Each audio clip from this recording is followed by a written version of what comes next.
I'm the CEO of FundOurCommunity, a socially conscious fundraising platform for communities. Real quick, my background is MBA, Wall Street, Ernst & Young, Dun & Bradstreet.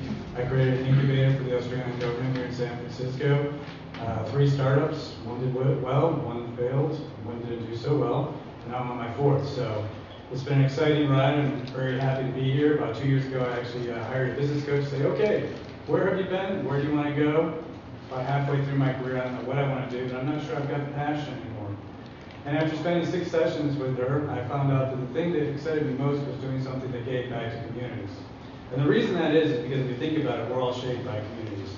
You know, when you're growing up, your neighborhood, people around you, the kids you play with, the parents that you're involved with, the teachers, all that are what shape you. Then you go to university, that shapes you.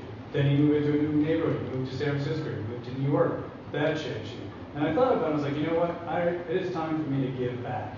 And so that's why I became part of this company. So what does FundOurCommunity do? What it does is it actually localizes the idea of community. So if you think about it, when you walk out the door, how many of your neighbors do you actually know? If you're in high tenement buildings, that's even more challenging. But if you look at San Francisco, most of the city is actually little houses stacked side by side. And what you find is when you go through these neighborhoods, most people don't even know 3 doors down who their neighbors are.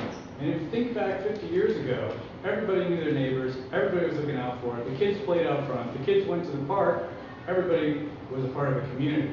And I think that's one of the things that we've lost in the United States and what we're trying to bring back.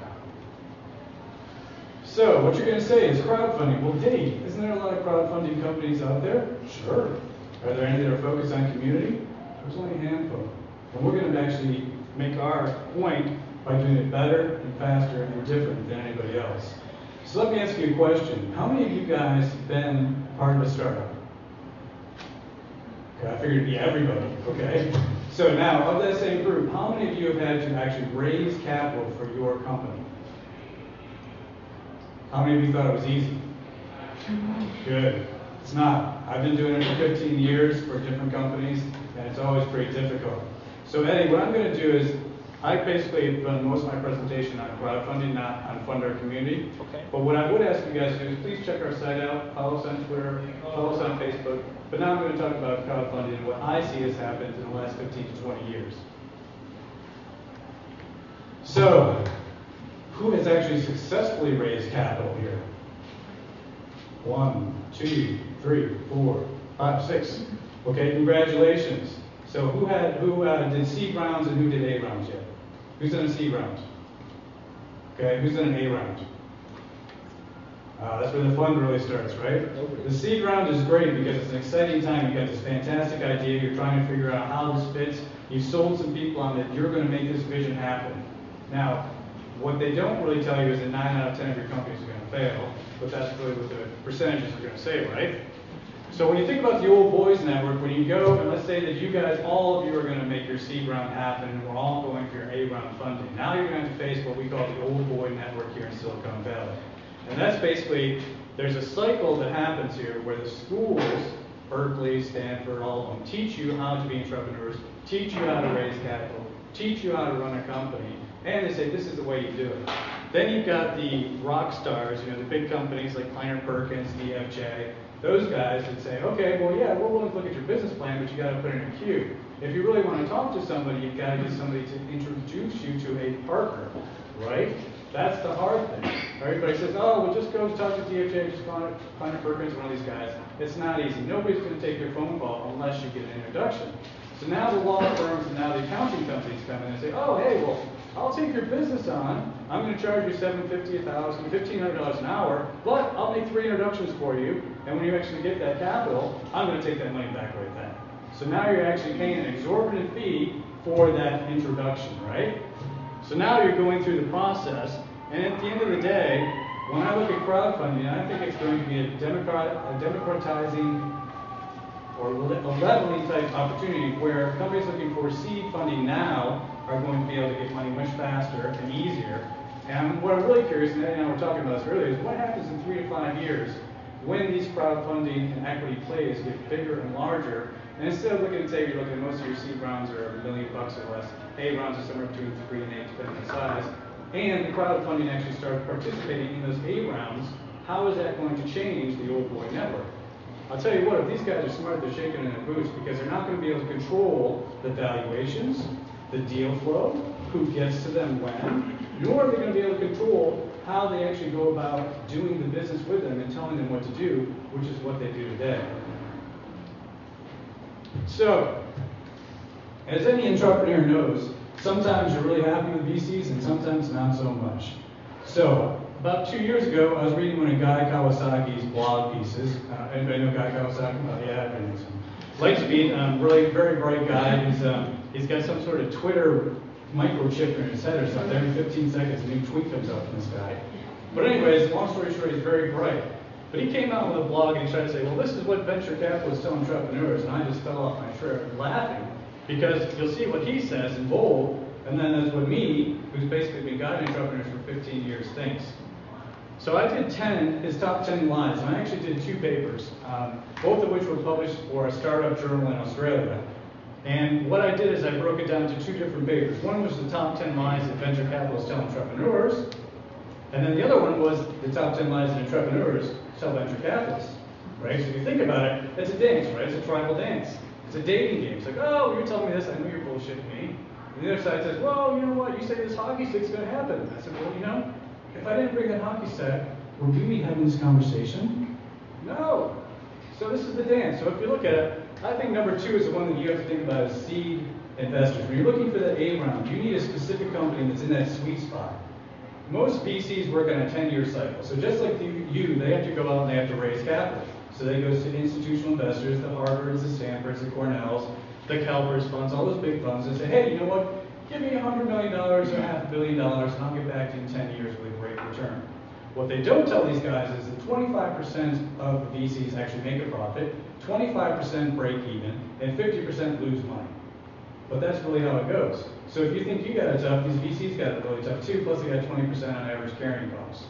So, when you're actually looking at VC, not only do you need to find one that's in the right vertical, but you also have to find one that's in the right frame of their 10-year cycle. So generally you want to find a company that's in year 1 to 3. Closer to 1 to 2 is really what you want. So in year 1 to 3, they're investing that $100 million or $1 billion fund in startups. Then what's going to happen in year 3 to year 5, they're going to top up companies, they're going to axe those that are underperforming. Then they're going to put more or double down and reinvest capital in the rest of the companies. In year 7 to 10, they're going to invest. So what you got to figure out is which VC is right for you in that space. Now, think about it this way. 3 to 5 years from now, a crowdfunding source doesn't have his own group of investors he's committed to a 10-year cycle, has he? Right? It's individuals. So I don't care if it's a 10-year cycle. I'm going to have a little bit more patience, and I'm not going to be sitting there waiting for the board meeting once a month to find out, why didn't you do well this month? Right? So I think it's going to make a lot of changes. Can you go to the next slide, please? So again, if you read through these, I mean, hey, let me ask you a question. How many of you have heard these things and these conversations have been through them, right? I mean, if you've been through this process, it's sadly entertaining because you know exactly what's going on. You know, it's like he's saying something or she's saying something to you and you're thinking, yeah, that's what you're saying, but that's really what's going on. So I'm not going to spend too much time on this, but if you're interested, these are kind of fun to read. Next. Okay, so this is what I think is really going to change here. Is the introductions and the connections to the VC networks are going to become less important in the coming years. It's already happened. Look at what happened with Angelus. They raised, what was it, $40 or $80 million just 2 weeks ago? They had a huge raise, okay? Now there's also Gust, there's CrowdFundMe, there's at least half a dozen different companies all trying to play in this place, and they're competing. Some are going to get knocked out, and some are going to do well. But the opportunities for startups are becoming better today than they ever have been. So I think those old boy networks where you have to know somebody to actually make something happen is going to be reduced as far as importance in the near future. I also think the high-priced Silicon Valley firms and the law firms are going to be seeing, the law and the accounting firms are going to see some shakeout too, because they are overcharging startups in an exorbitant amount. If you've had to go through to get an introduction to one of them, and you see what they charge you on an hourly basis, it gives you a heart attack. And that's what I call, that's dead money, right? Because that's money you can't use. You're spending it on them for that introduction. So how much is an introduction to one of these VCs worth to you? Lots of times it's going to cost you $5,000 to $10,000. So something better happen for that, right? So the other thing that I think, and I said on a slide too, is that I think the deal flow is going to change. I think that if you're an entrepreneur, you're going to look at two different ways of capital. And I look at it as dumb money or smart money. Dumb money is that I'm going to give you the money because I believe you can do it, and I really have nothing else to do. Here's money, go make it happen and get back to me. Smart money is money that you say that, okay, well, Mr. VC, you're going to give me this money, and you say you've got all these connections for me, you have all this software you're going to give me for free, you're going to sell all this product for me because of your connections, and you're going to do blah, blah, blah, blah, blah, right? So that's why they're selling me on the dance that I'm not going to just give you money, I'm going to give you connections, I'm going to make sales for you, I'm going to make this happen. So now the question for you is, do you actually go out and you talk to the winners that you said, oh, well, go check out this company, this company, this company, which are the winners, or do you go talk to the 9 of the losers and find out what happened when you got to that point where it's like, okay, we got to double down, or we're axing you. So that's the kind of challenge that I see, and I think, again, crowdfunding is going to make it a little bit different play. So the last thing I think is, specifically now for the next year or two, is everybody familiar with Caruso Forum? How many have actually gone through that process? Was it fun or was it painful? Yeah, you liked it? It's hard.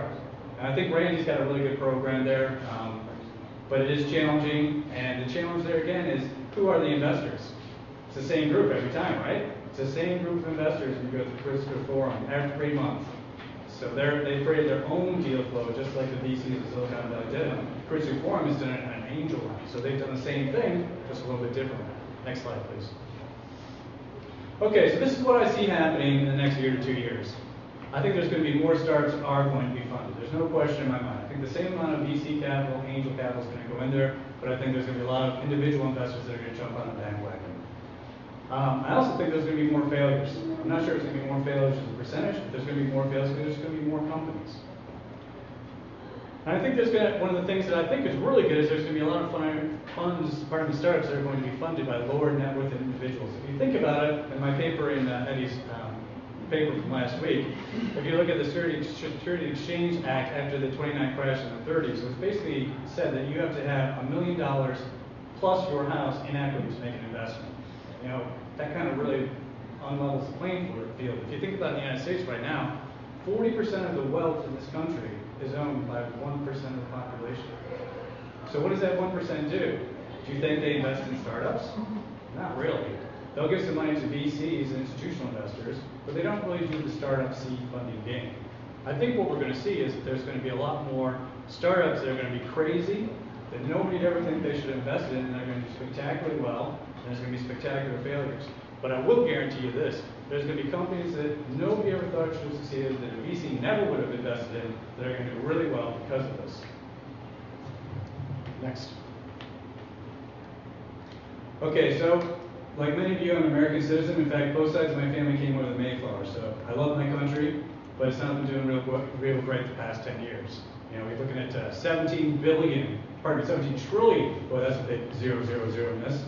$17 trillion in national debt, right? 16 trillion in state and community debt.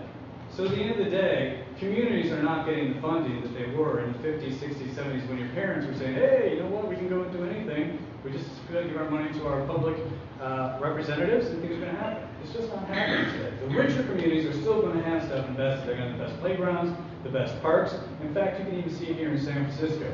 I was down at City Hall talking to a number of the supervisors, and when you go down to the supervisors, you can find out which ones came from the rich communities. And after you say, well, what do you need funded with the FundOurCommunity platform?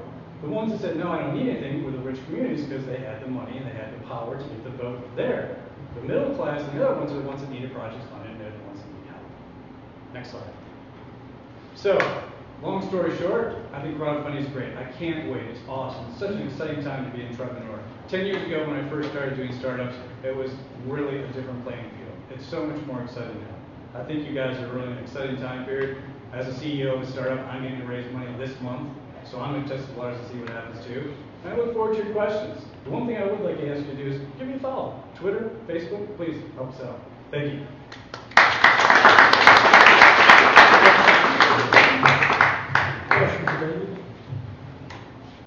How are you raising?